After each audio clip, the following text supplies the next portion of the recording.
안녕하세요. 대기업에서 여행산업을 담당하고 있는 담당 멘토 김기동입니다.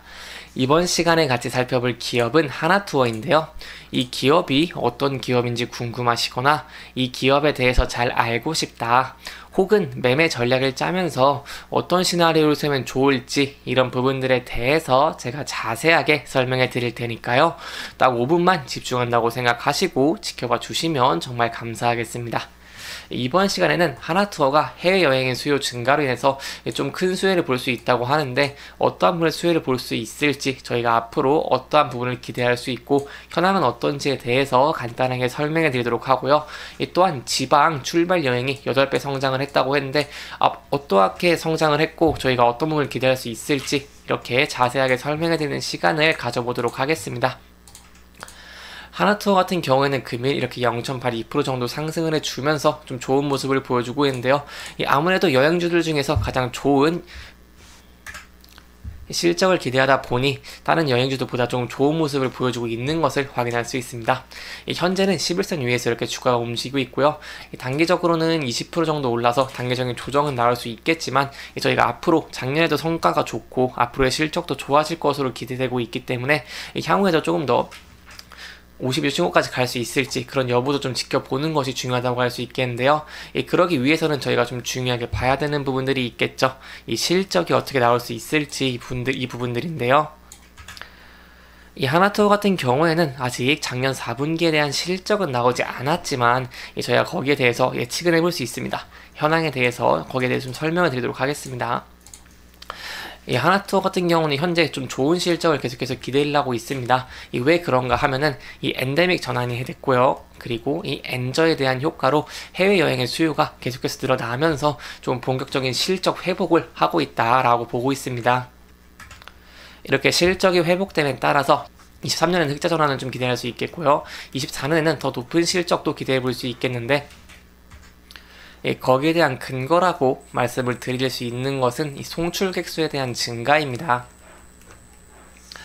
왜냐면 하나투어 같은 경우에는요, 이 지난해 4분기에 해외 패키지 송출객이 이 44만 명으로 좀 크게 집계가 됐고, 이 지난해 4개 분기 가운데 최고치라고 할 수 있겠는데요. 그렇다면 저 이 부분에서 주목해 볼 만한 부분이 뭐냐 한다면은 이 성수기를 뛰어넘었다는 것입니다. 특히 작년 이 여름휴가 시즌이 포함된 전통적인 성수기인 이 3분기의 송출객 수가 이 35만 명이었는데 이렇게 44만 명으로 좀 큰 폭으로 증가를 했다는 것은 그만큼 하나투어에 대한 수요가 높다고 얘기를 할 수 있겠죠. 또한 이렇게 계속해서 수요가 높아지는 것을요, 이렇게 연간 기준으로 본다면 해외 패키지 송출객 수가 136만 명으로 전년 대비 약 6배 정도 이렇게 좀 급증을 한 모습들을 보여주고 있습니다. 그렇기 때문에 하나투어 같은 경우에는 송출객 수가 큰 폭으로 증가를 하고 거기에 따른 실적을 계속해서 기대를 해볼 수 있겠습니다. 그렇기 때문에 계속해서 이렇게 해외여행 시장이 정상화 궤도에 오른다는 것은요, 이 하나투어의 해외 송출객 수의 매출이 크게 회복되고 있는 것을 말할 수 있고요. 여기에 따라서 이 하나투어의 실적이 좋아지고, 실적이 좋아지면 주가가 상승할 가능성이 높아진다고 설명을 드릴 수 있기 때문에 이 부분에 좀 힘을 입으면서 하나투어가 여행주들 중에서 가장 좋은 모습을 보여주고 있는 것을 확인할 수 있습니다. 또한 여기에 더해서 제가 말씀을 드리고 싶은 것은요, 이 여행상품 가격의 수익률이 좀 높아졌다는 것인데요. 그렇기 때문에 영업이익이 더 높은 축으로 증가를 했다는 것입니다. 어떻게 변했냐 하면은 이 코로나 팬데믹 위기를 좀 기회를 삼으면서 이런 상품과 서비스에 좀 변화를 많이 가했습니다.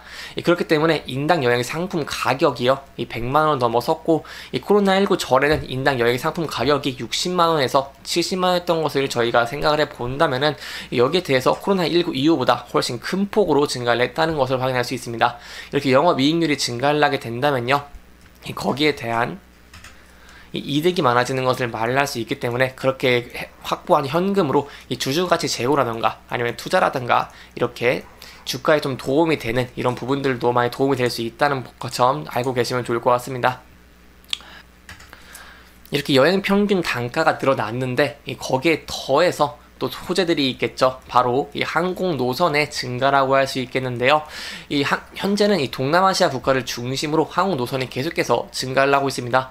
이 베트남, 태국 항공편은 이 전년 대비 300% 이상 좀 증가를 큰 폭으로 했고요.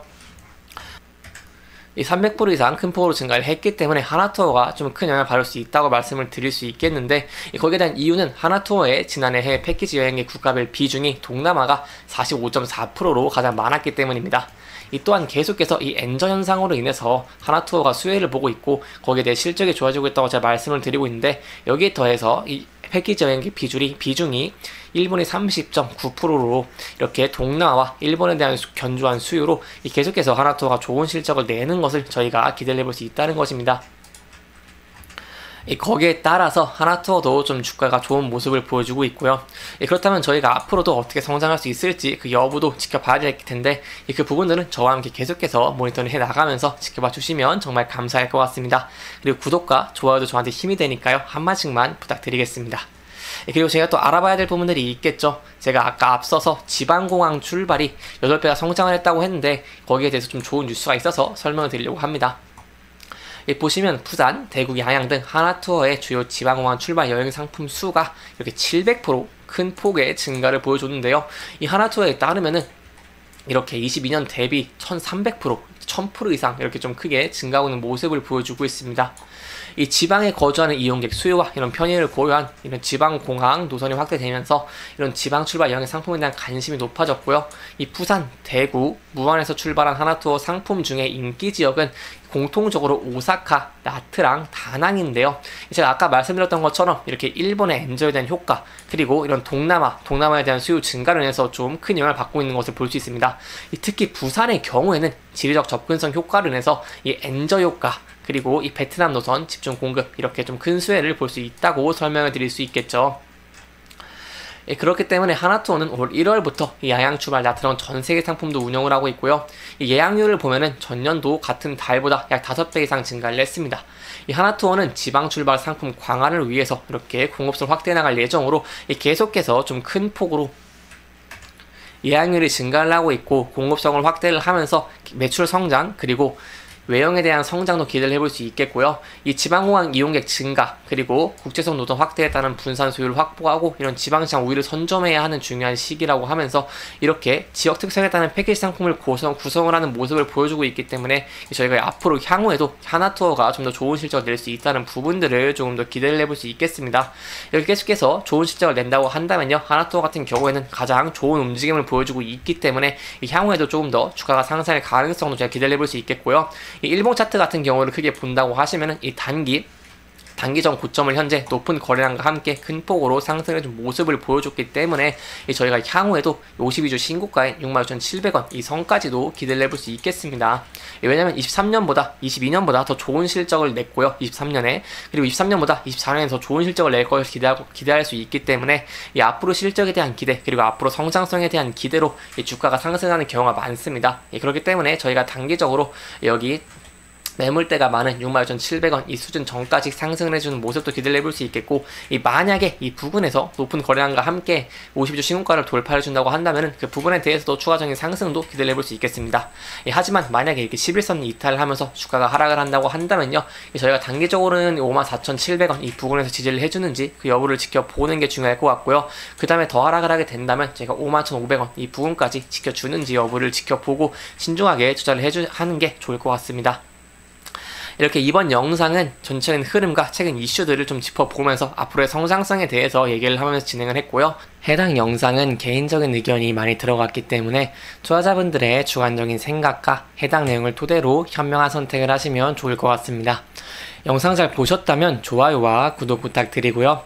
이 해당 영상뿐만 아니라 데이앱에서는 그 누구보다 열정적인 멘토들이 많으니까요.